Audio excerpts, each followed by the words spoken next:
On December 23, 1983, at precisely 6:47 p.m., Martin Kozlov stood outside the front door of his own house in suburban Alexandria, Virginia, and realized he no longer had a key. The snow fell in silence. The porch light was on.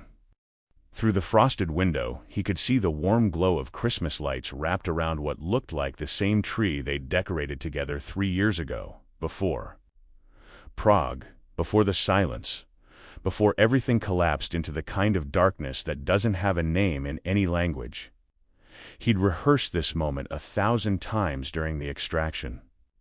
On the cargo plane out of West Berlin, in the debriefing rooms beneath Langley, in the motel outside Washington where they'd kept him for 6 weeks, teaching him how to be a civilian again, how to smile without looking like he was following orders.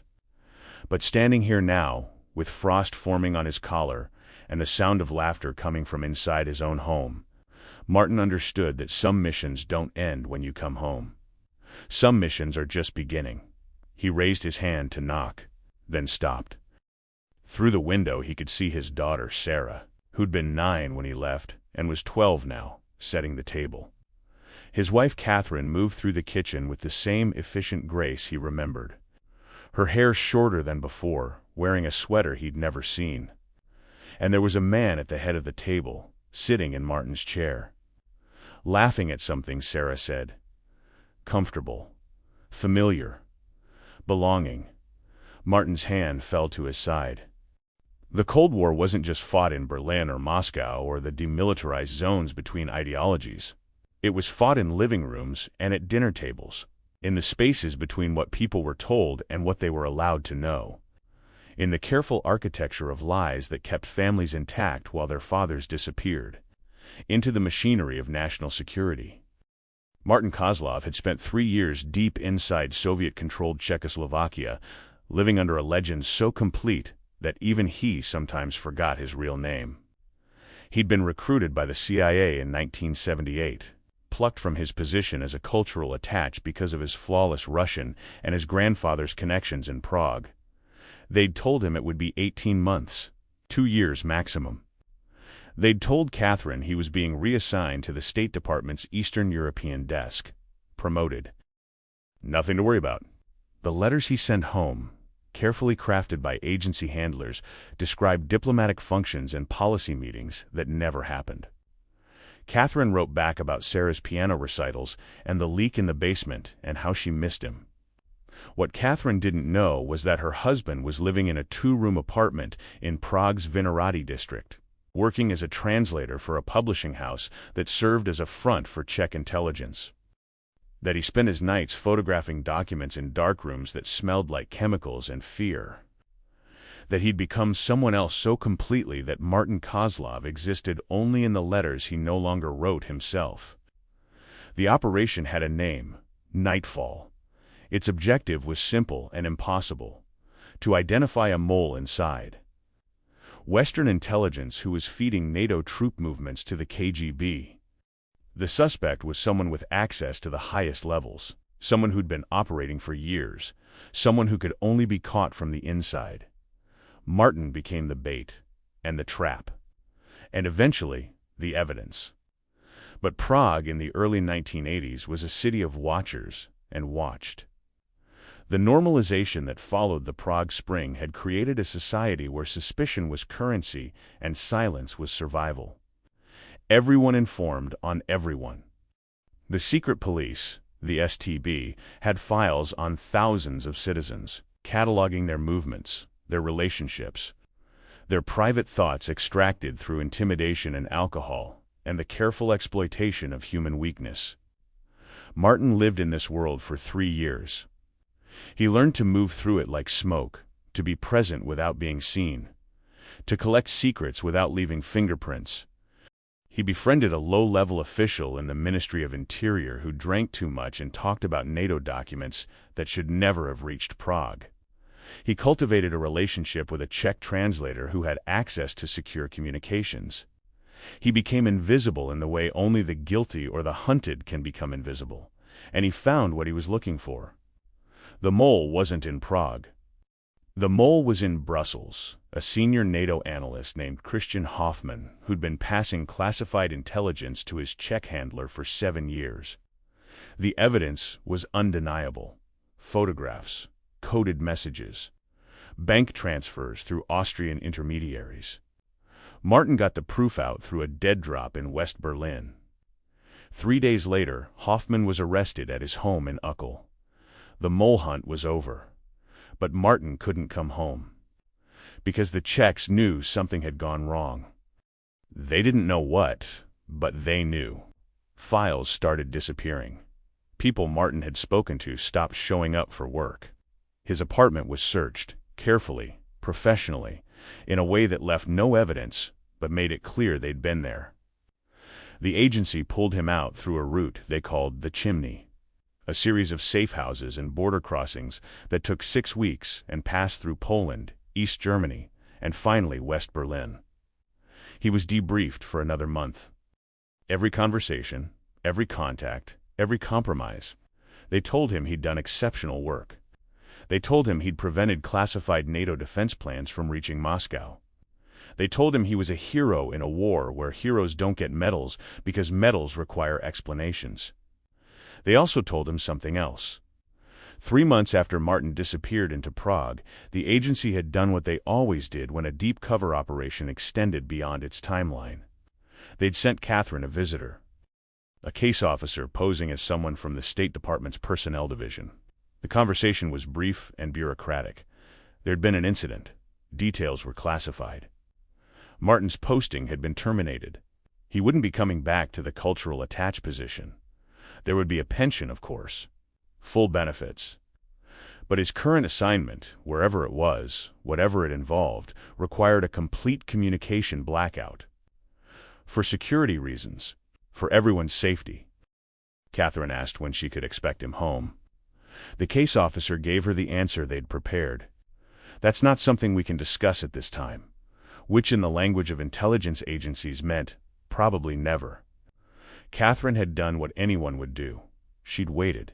6 months. A year.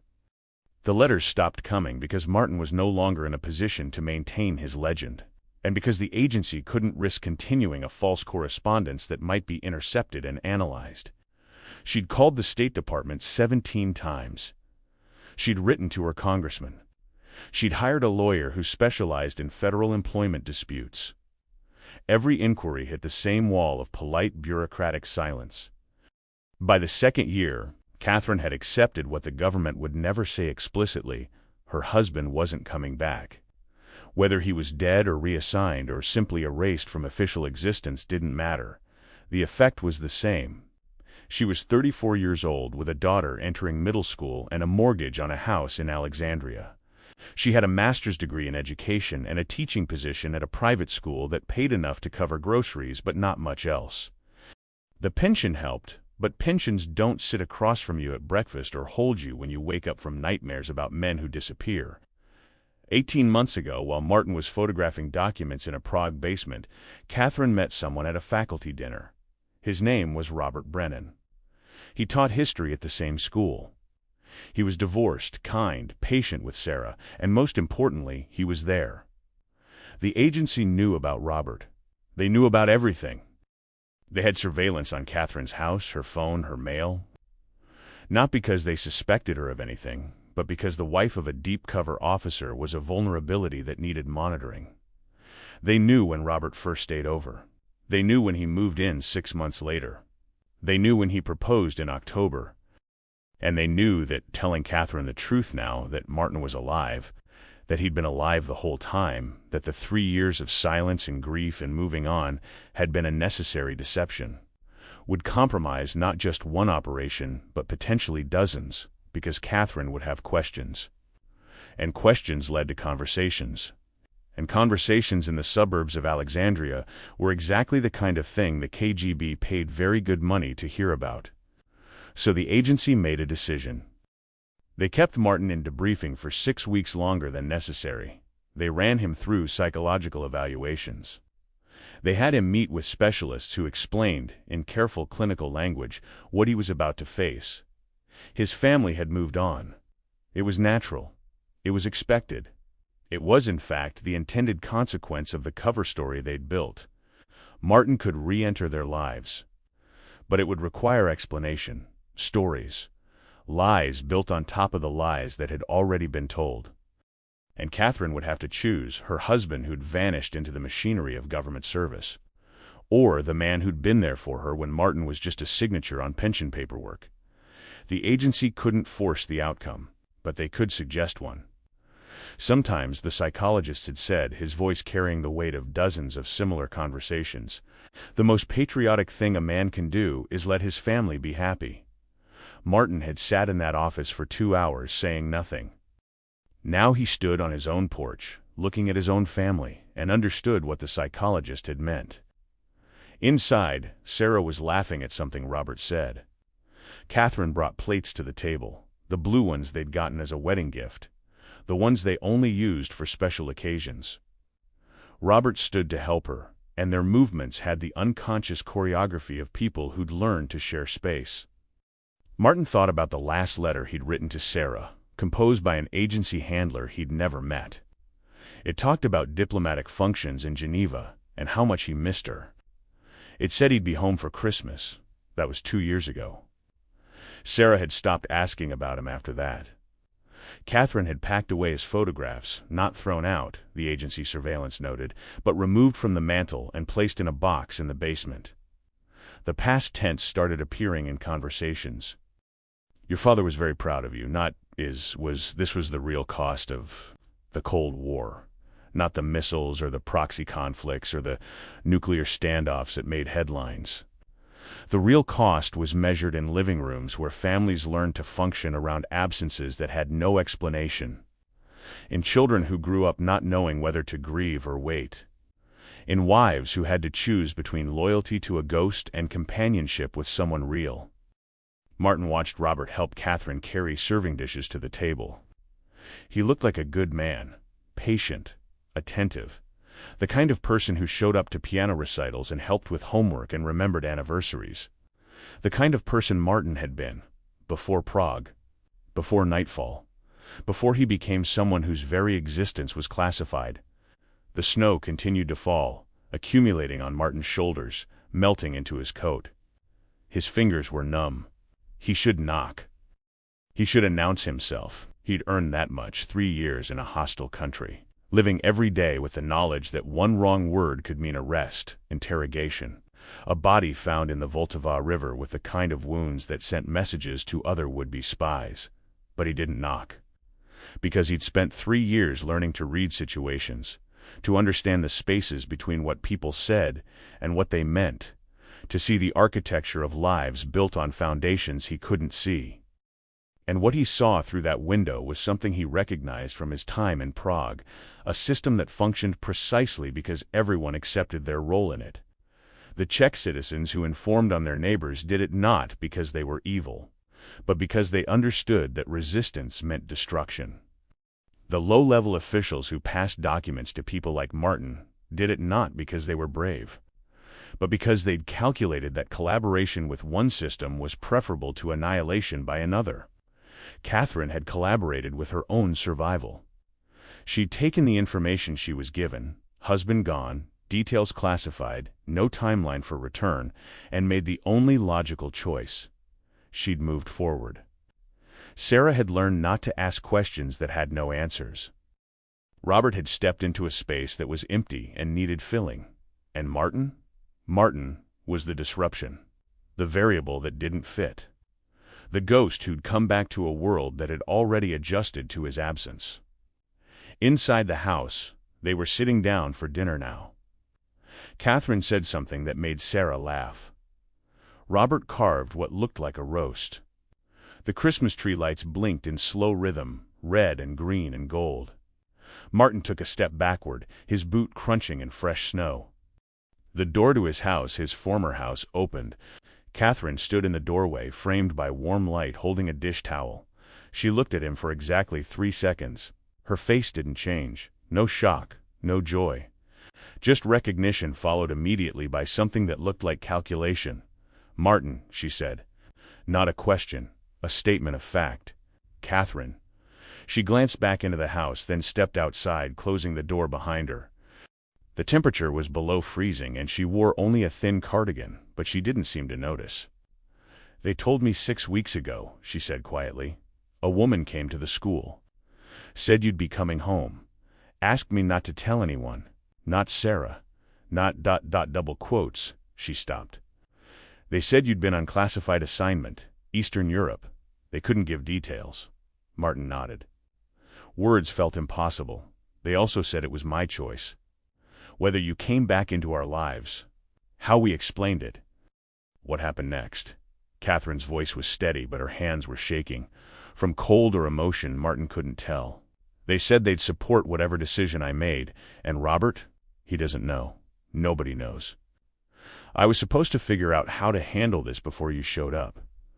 She looked at him directly now, and Martin saw something he recognized from Prague, the look of someone trapped between two impossible choices, trying to calculate which betrayal would cost less.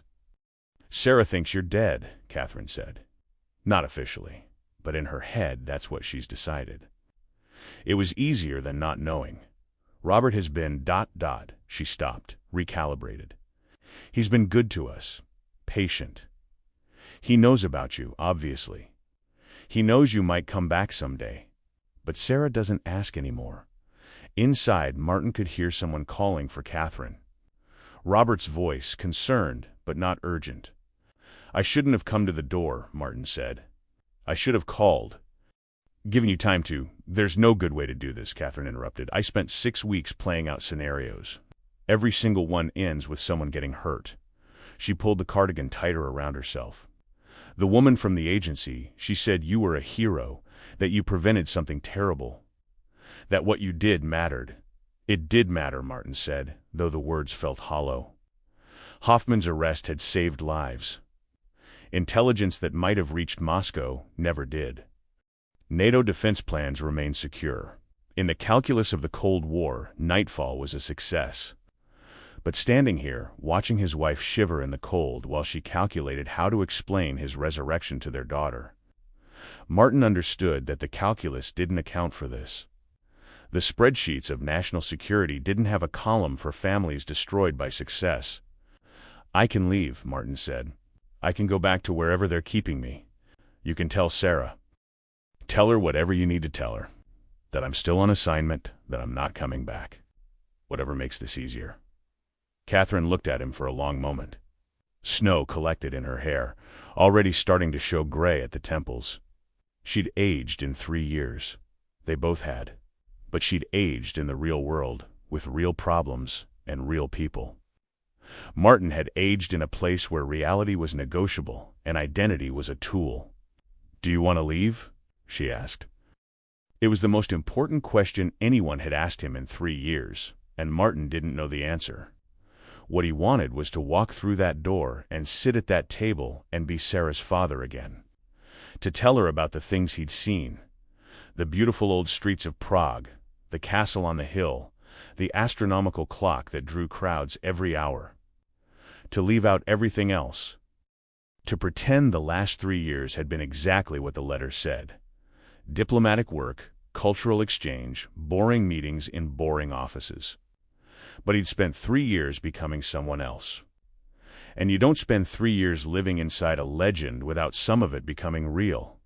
The habits, the paranoia, the constant awareness that everyone around you might be an informant, the inability to relax because relaxation meant mistakes and mistakes meant death.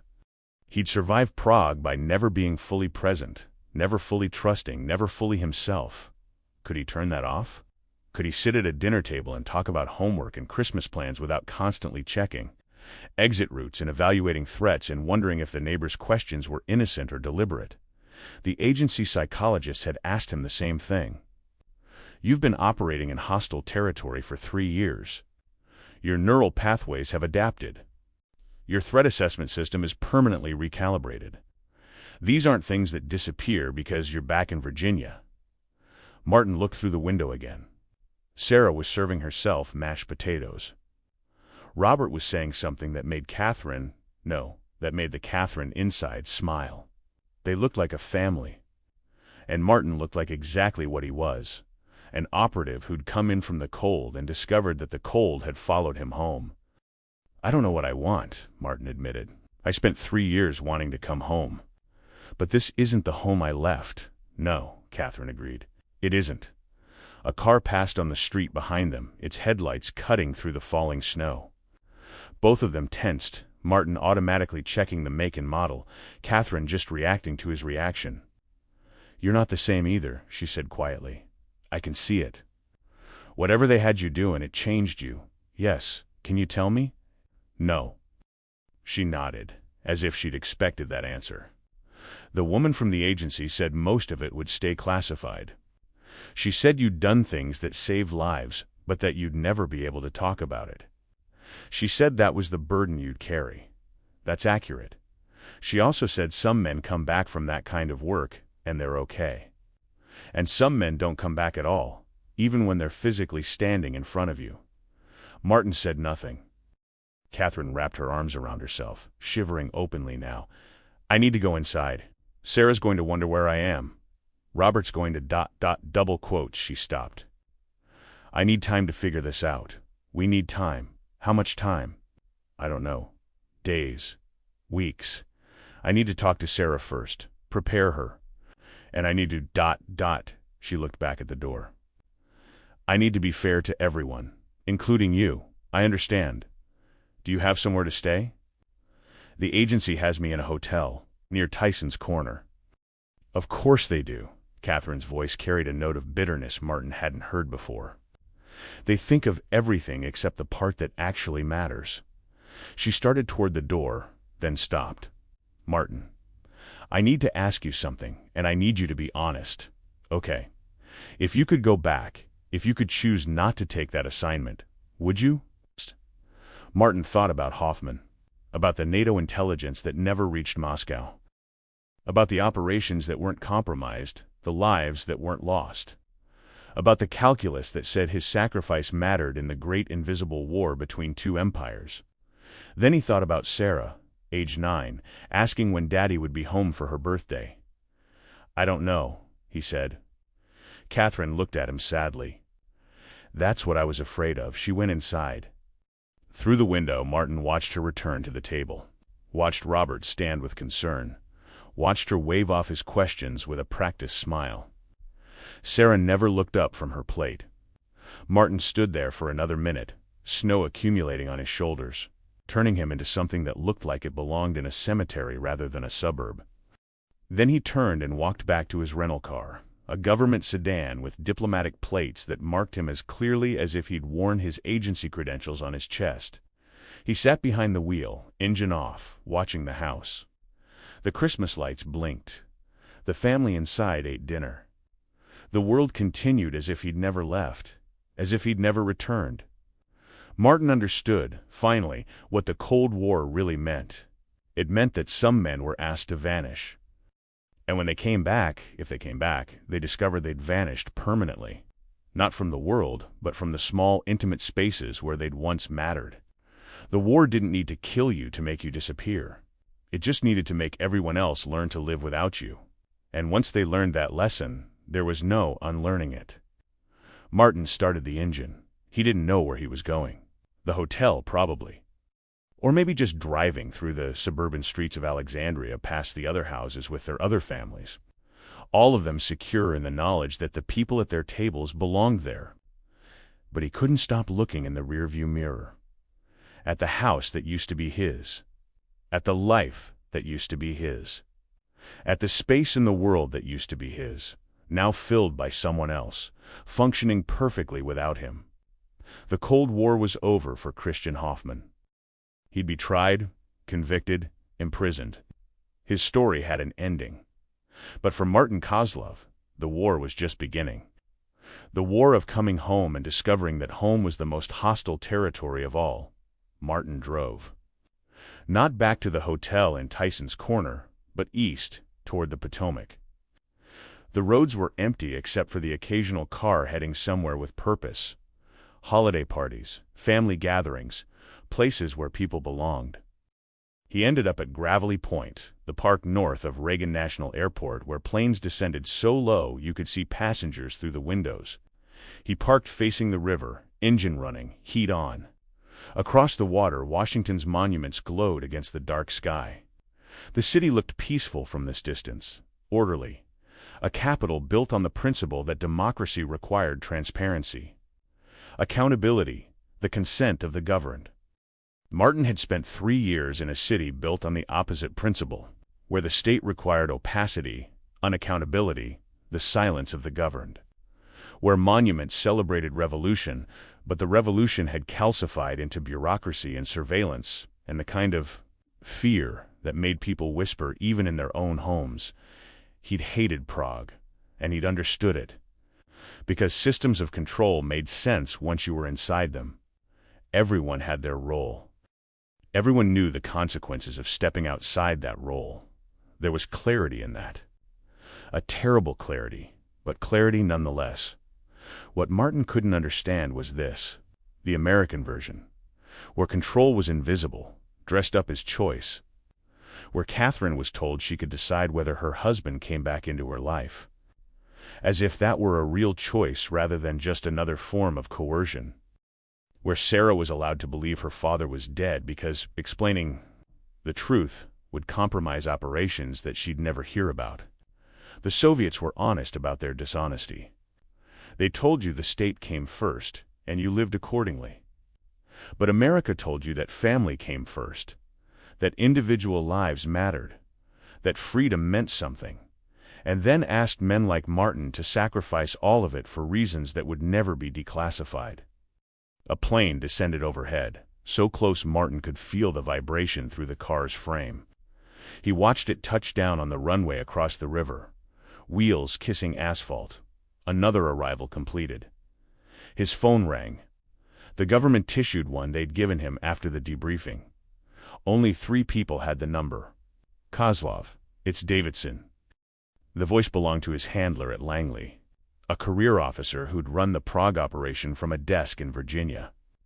Never setting foot in Czechoslovakia, but making decisions that determined whether Martin lived or died.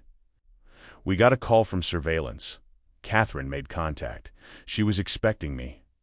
You told her 6 weeks ago. We told her you'd be coming back to the area. We didn't authorize direct contact. Davidson's tone was neutral, bureaucratic. How did it go? She asked for time. Understandable. We anticipated this scenario. There's a protocol. I don't want to hear about protocol, Martin interrupted.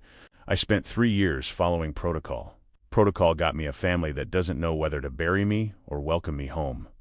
Silence on the line. Then, are you at the hotel? No. Where are you? Martin looked at the monuments across the river. Gravelly Point.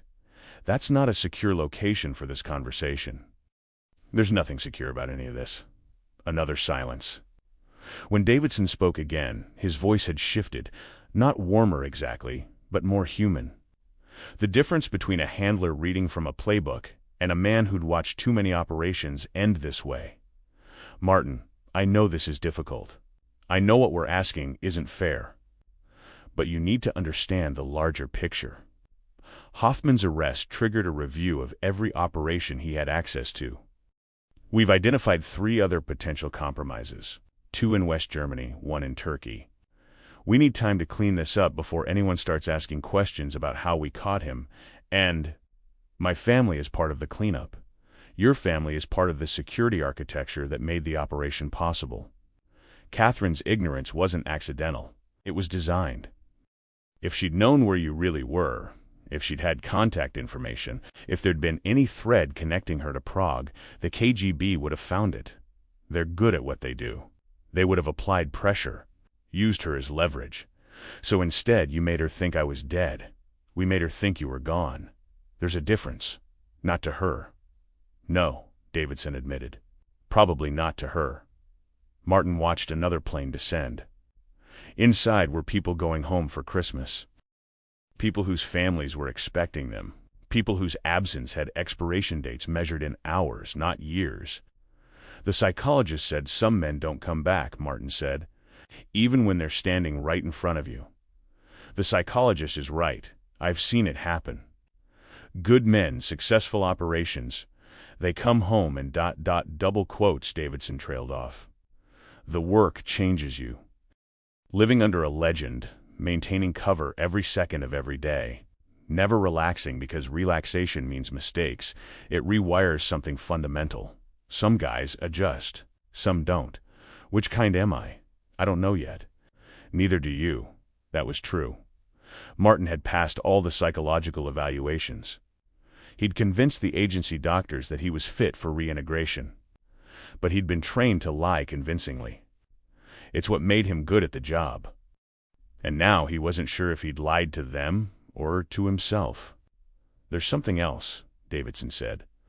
Something you need to know before you make any decisions about Catherine and Sarah. Martin tensed. In his experience, sentences that started that way never ended well. Hoffman wasn't working alone. We knew that from the start. The volume of intelligence he moved was too large for one person. He had help inside NATO, probably multiple people. We've identified 2 suspects, but we can't move on them yet. Too visible. We need to wait until the Hoffman prosecution provides cover. What does this have to do with me? One of the suspects is in the liaison office. He has access to personnel files, including yours. Martin felt cold that had nothing to do with the winter air. He knows I was in Prague. He knows someone was in Prague. He doesn't know who. Your legend was airtight. But he's smart enough to piece things together if we give him threads to pull. And Catherine showing up in those files, suddenly reunited with a husband who's been gone for 3 years on classified assignment ... double. Davidson let the implication hang. You're saying my family is still a security risk. I'm saying they're a complication. The more normal your situation looks, the less attention it draws. Catherine moving on, starting a new life, that's normal. That's explainable. But a miraculous resurrection just as we're cleaning up the Hoffman network? That raises questions. Martin understood now. This wasn't about his family's happiness or his reintegration or any of the therapeutic language the agency psychologist had used. This was operational security. His family was a loose end, and loose ends got tied up or cut off. How long, Martin asked. How long until it's safe for me to exist again? 6 months. Maybe a year. Once the Hoffman prosecution is complete and the other suspects are neutralized, your cover story becomes irrelevant. Until then, ... double quotes, until then, I'm a ghost. You're a protected asset in an ongoing operation. There's a difference. Right. A ghost with a pension, Martin. Davidson's voice carried a warning. I know you're angry. You have a right to be. But don't do anything stupid. Don't force our hand. There are protocols for situations where assets become unstable.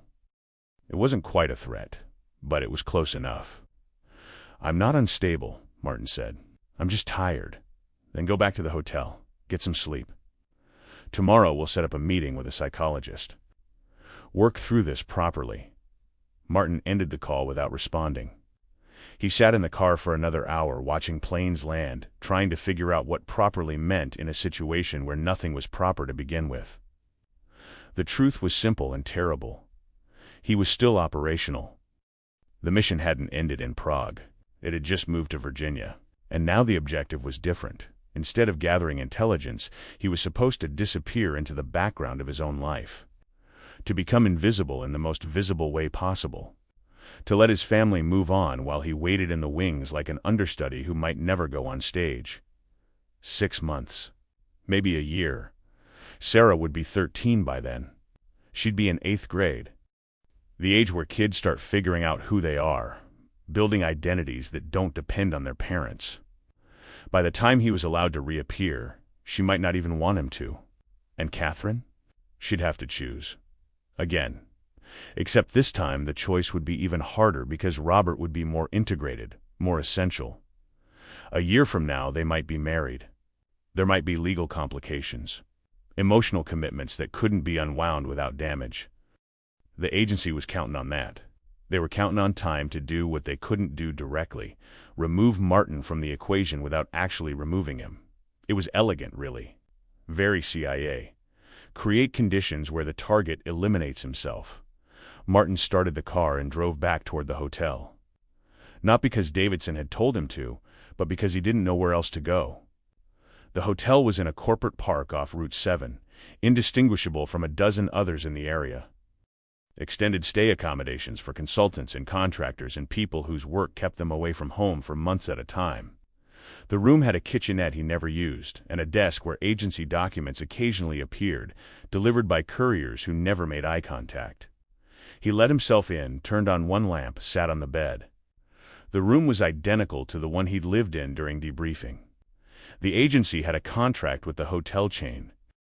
Probably negotiated a bulk rate for housing assets who'd come in from the cold and needed somewhere anonymous to decompress. Martin had met 3 other men during his debriefing period. Never formally, the agency kept them separate, but in the hotel gym, in the parking lot, in the lobby where they all pretended not to recognize each other. One had been in Afghanistan, one in Nicaragua. The third wouldn't say, which meant somewhere even more classified than usual. They had the same look, the hyper-vigilance that never quite shut off, the way they positioned themselves with backs to walls, the hesitation before trusting anyone or anything. The gym guy had told Martin something during a brief conversation while they were both on treadmills, far from anyone who might overhear. They say it gets easier, the adjusting, but it doesn't. You just get better at pretending it has. Martin hadn't understood at the time. He'd still been focused on going home, on seeing Catherine and Sarah, on returning to normal life. Now he understood perfectly. There was no normal. There was just performance. And the better you performed normality, the more alone you became because nobody could see the distance between what you showed them and what you were. His phone rang again, not the government one, the personal one they'd given him for civilian contacts. Only one person had that number. Hello, Martin? It's Catherine. He sat up straighter, suddenly alert. Is everything okay? Yes. No. I don't know. She sounded stressed. Robert's gone to bed. Sarah too. I'm downstairs. I couldn't stop thinking about ... double quotes. She paused. Can we talk? Really talk? Of course. Not on the phone. Can you meet me somewhere? There's a diner on Duke Street. Open all night. I could be there in 20 minutes. Martin checked the clock. Nearly midnight. Are you sure? I haven't been sure about anything in 3 years. But I need to see you. Not on my porch with snow falling and Sarah inside wondering where I am. Somewhere we can actually have a conversation. Okay. Duke Street. 20 minutes. He arrived first, chose a booth in the back where they'd have privacy. The diner was mostly empty. A couple of truck drivers at the counter, a group of college kids who looked like they'd been out drinking. The waitress brought him coffee he didn't want. Catherine came through the door 15 minutes later, wearing jeans and a heavy coat, her hair pulled back. She looked exhausted. She slid into the booth across from him and ordered coffee, then sat with her hands wrapped around the cup, not drinking. I lied to Robert, she said. I told him I was going to the 24-hour pharmacy. Needed medicine for a headache. You don't have to. Yes, I do. Because we need to talk about the truth. The real truth, not whatever sanitized version the government is feeding us. Martin said nothing. Catherine leaned forward. That woman who came to see me 6 weeks ago. She was very professional, very understanding. She had answers for every question. She made it sound like I had agency, like this was my choice to make. But it wasn't, was it? This was decided a long time ago. Probably the day you left for Prague. Catherine, let me finish. Her voice was quiet but firm.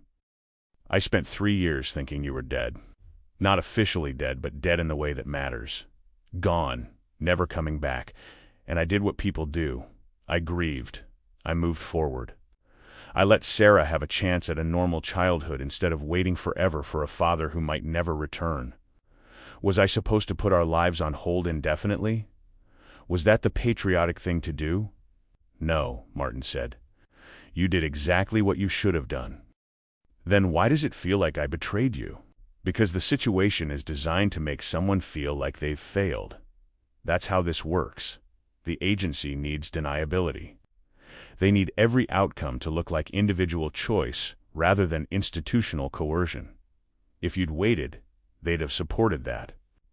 If you moved on, they supported that too. Either way, they're blameless. The responsibility falls on us. Catherine stared at him. Jesus, you sound like one of them. I am one of them. That's the problem. She shook her head slowly. What happened to you over there? What did they have you doing? I can't tell you. Most of it's still classified, can't or won't. Both. That's not good enough, Martin. If you want back into our lives, if you want me to explain to Sarah that her father isn't dead, that he's just been somewhere doing something we can never talk about, I need more than it's classified. Martin looked at his coffee. The agency had been explicit during debriefing. Discussing operational details with family was prohibited, not just discouraged. Prohibited.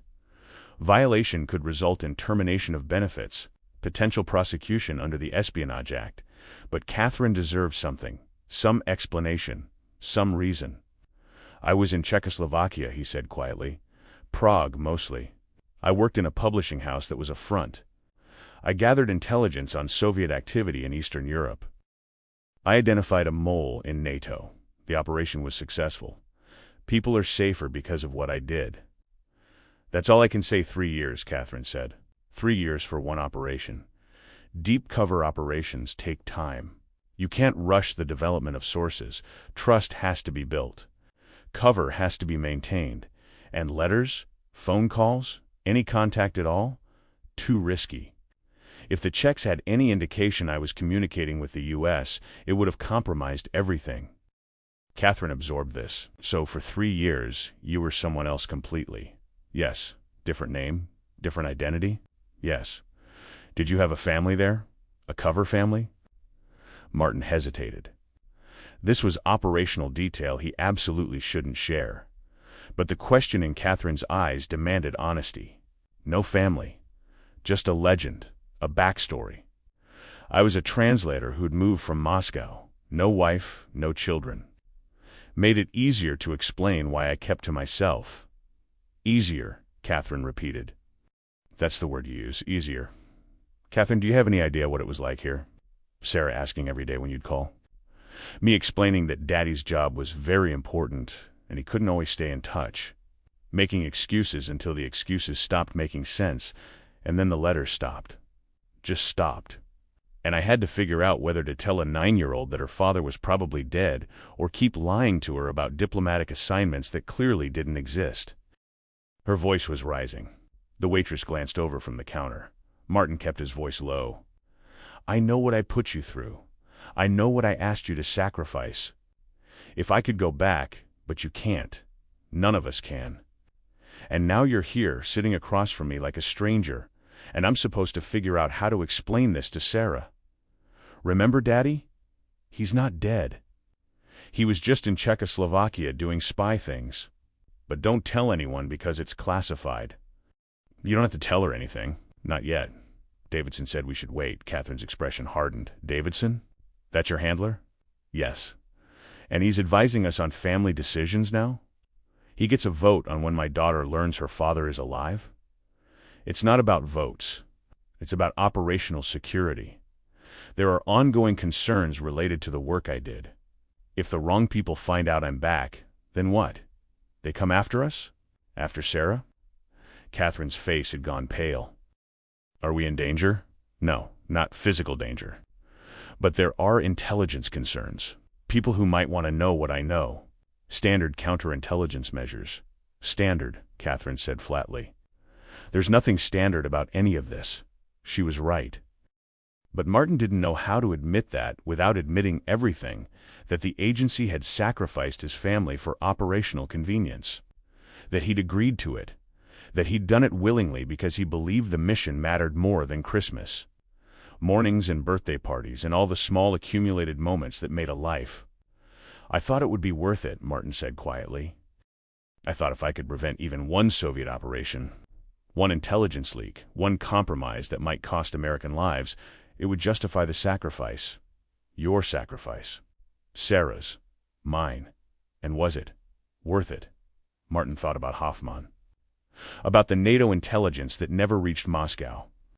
About operations that continued because the mole had been caught. Then he thought about Sarah, 12 years old, sitting at a dinner table with a man who wasn't her father, not asking questions because she'd learned that some questions had no answers. "I don't know," he said. Catherine looked at him for a long moment. "That's the most honest thing you've said tonight." She pulled out her wallet. Left money on the table for the coffee neither of them had finished. "I need time," she said. "Real time. Not agents-approved time. Not time calculated around operational security concerns. Time to figure out if the man who left 3 years ago still exists, or if he died in Prague and just didn't have the decency to stay dead. Catherine, I mean it, Martin. You can't just show up on Christmas Eve and expect everything to snap back into place. Sarah's built a life without you. So have I. Robert's been there for us. He's been present, reliable. Everything you couldn't be, I know." "Do you?" "Because from where I'm sitting you still look like you're on a mission, still calculating angles. Still thinking 3 moves ahead. I need to know if there's anything left under all that training. Anything that's still Martin Kozlov, the man I married. Or if that person is just another legend you wore for a few years before Prague. She stood to leave." "How much time?" Martin asked. "I'll call you after Christmas. Maybe New Year's. I need to talk to Sarah first. Prepare her. And I need ... She stopped, looking at him with something that might have been grief or anger, or both. "I need to figure out if I want my husband back or if I've already mourned him and moved on." She left. Martin sat in the booth for another 20 minutes, staring at cold coffee, trying to remember who Martin Kozlov had been before Prague. The answer wouldn't come.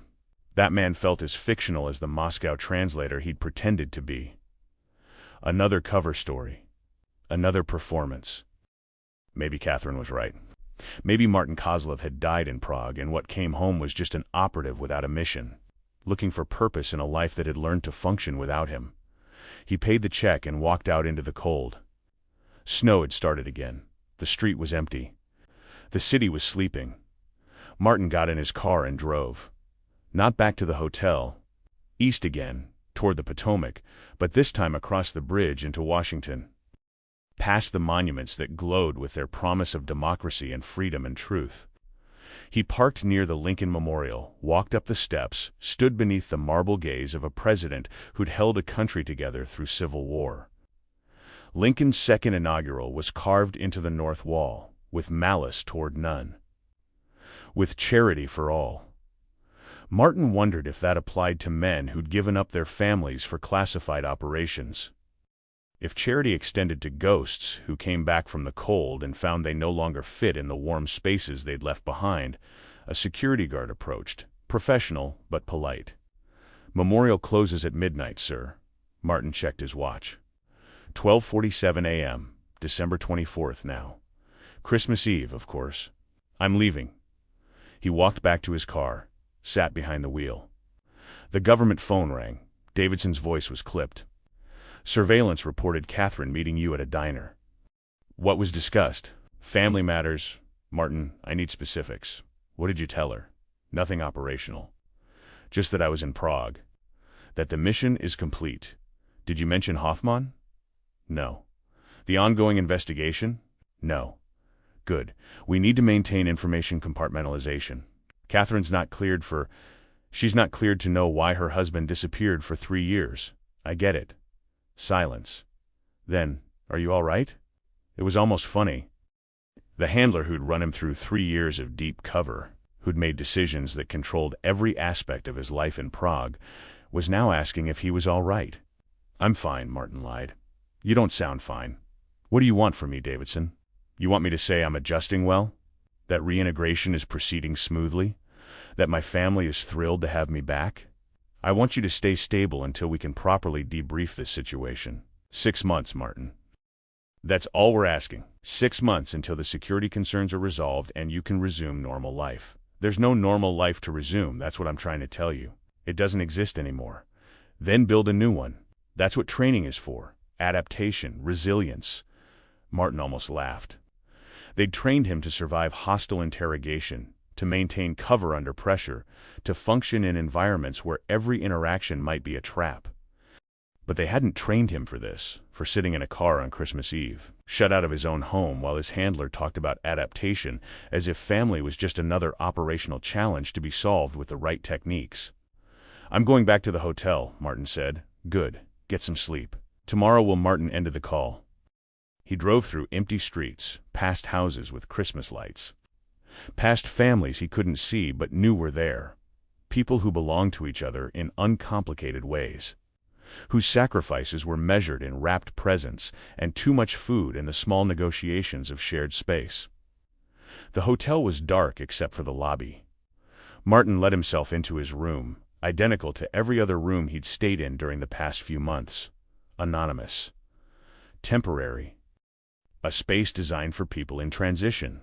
He lay on the bed, still dressed, and stared at the ceiling.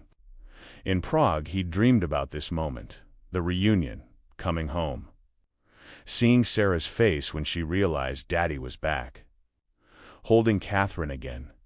Sleeping in his own bed in his own house. The dreams had kept him functional during the worst parts of the operation.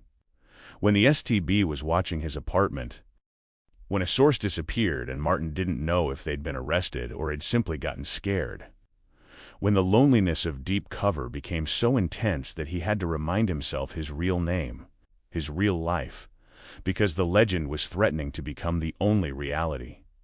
But the dreams had been wrong, because they'd been based on the world he'd left behind. A world where he mattered, where his presence was missed, where coming home meant something. That world didn't exist anymore. Sarah had learned to be happy without him. Catherine had learned to build a life without him. Even the house had moved on. New furniture, new routines, new people filling the spaces he'd occupied. Martin understood now what the agency psychologist had meant. Some men don't come back, even when they're physically standing in front of you, because the space they'd occupied had closed. Life, like water, flows around obstacles.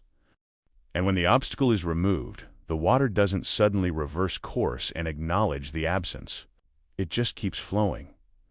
Martin Kozlov had been an obstacle for 3 years, and life had flowed around him. And now, returning, he found himself standing in the middle of a current that had no room for him anymore. Outside, snow continued to fall. Christmas morning was 3 hours away.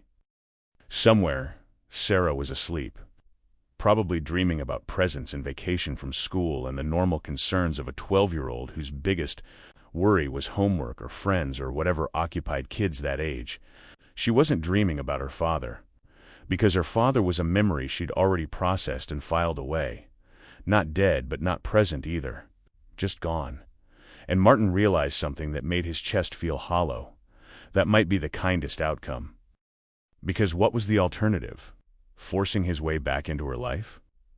Making her adjust to having a father again, just when she'd finally learned to stop missing him? Creating confusion and disruption and questions that had no good answers? The agency was right about one thing. Sometimes the most patriotic thing a man can do is let his family be happy. Even if happiness means living without him. Even if sacrifice means being forgotten rather than mourned. Martin closed his eyes. Sleep wouldn't come. It rarely did anymore. That was another adaptation from Prague. The inability to fully rest because rest meant vulnerability, and vulnerability meant death. But in Prague, the danger had been external. The STB, the surveillance, the constant possibility of arrest. Here, the danger was different. It was the slow recognition that he no longer belonged anywhere. Not in Prague, where he'd been a fiction. Not in Virginia, where he'd become a complication. Not at his own family, where he'd been replaced by someone better suited to the role. A spy without a country is one thing. Most intelligence services have protocols for that. Extraction plans, new identities, ways to rebuild. But a spy without a family? That's just a man who's learned to live nowhere. Who exists between the mission he completed and the life he can't return to. Who is too damaged for the world he left and too visible for the world he operated in. Martin opened his eyes. Dawn was still hours away. Christmas morning, the day when families gathered and celebrated and pretended that everything was fine because one day a year you were allowed to pretend the world was good. But Martin couldn't pretend anymore. That was another thing Prague had taken from him: the ability to ignore what was true in favor of what was comfortable. The truth was simple. He'd traded his family for national security. And national security, it turned out, didn't trade back. The mission was complete. The mole was caught. NATO intelligence was secure. And Martin Kozlov was exactly where the Cold War wanted him, alone in a hotel room. Still operational, still useful, still serving his country in the most fundamental way possible, by no longer existing where it mattered most. The snow fell outside. Christmas came. And Martin Kozlov, who'd returned from Prague to find his family living a lie, understood finally that the biggest lie was the one he'd told himself: that serving his country and serving his family could ever be the same thing. That sacrifice meant something beyond just loss. That coming home was possible for men who'd learned to live in the cold. It wasn't. The cold followed you. It lived in your chest. It made every warm space feel foreign. It turned you into exactly what you'd pretended to be in Prague: someone whose real self was classified, someone whose truth was a threat, someone who existed in the margins of other people's lives. Martin picked up his phone, not to call anyone, just to see the time. 3:47 a.m., December 24th, 1983. He'd been home for 6 hours, and he'd never felt more exiled in his life. If stories like this make you reflect on how fragile freedom really was, and how it was defended not just with weapons but with the quiet dissolution of ordinary lives, consider subscribing. The Cold War ended decades ago, but the men who fought it in silence are still fighting to find their way home.